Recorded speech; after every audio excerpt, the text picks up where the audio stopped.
In the demo video, Introduction to the Integrated Data Hub Part 1, we showed how DataWalk can enable a data model to be quickly generated, modified, and queried without requiring technical expertise.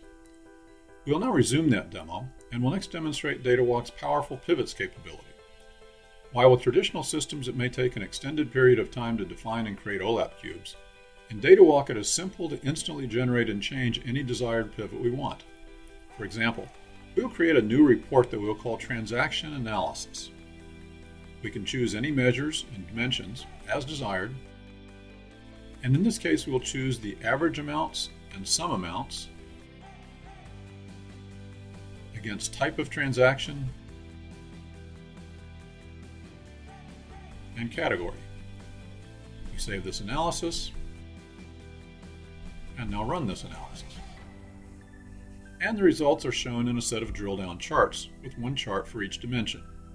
For example, the category chart shows us both sum and average values for different categories of transactions. We can then drill down further as desired.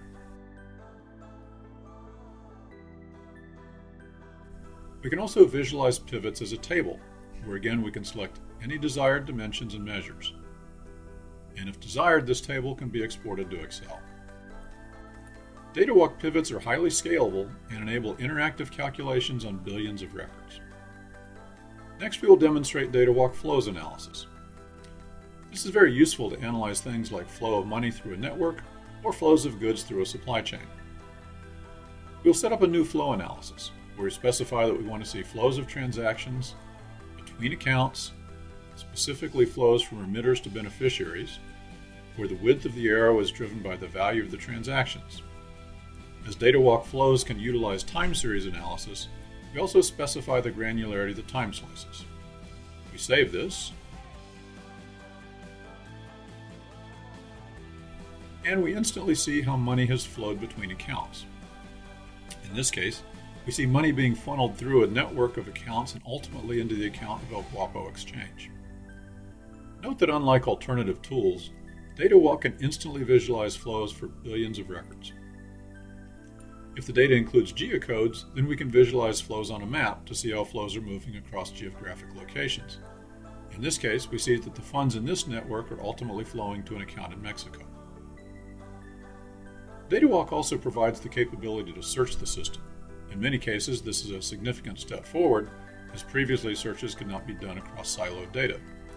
For example, we search our system for John Smith, select the record of interest, and we can then view this object on a network graph. We can easily build out a network graph to visualize how individual objects are connected. For example, we add accounts associated with John Smith, and to those accounts we will then add alerts associated with those accounts. This is a simple example of how DataWalk can easily connect distant data sets. It is important to note that all of the analyses we have shown here do not involve any additional data movement. Once data is in DataWalk, we can do the equivalent of querying as well as instant OLAP, flows, and graph analysis, all without data movement. It's also important to highlight that the analyses we've shown are all done through an intuitive visual interface with no SQL queries and no programming, such that both business users and data scientists can easily use the system. We've now subset our data, and we can easily share this with other applications. To do this, we go back to the Universe Viewer, specify transactions as our set of interest, and save the analysis. This analysis is instantly available via RESTful access in either JSON, CSV, or XML format, and can be shared with tools such as R for statistical analysis or machine learning, or with tools such as Tableau for data visualization. With this demonstration, we have shown how data can easily be imported into DataWalk, queried by both business users and data scientists via an intuitive visual interface, explored via search, instant OLAP, flows analysis, and network graph without data movement, and subset for further analysis or visualization in various other external tools.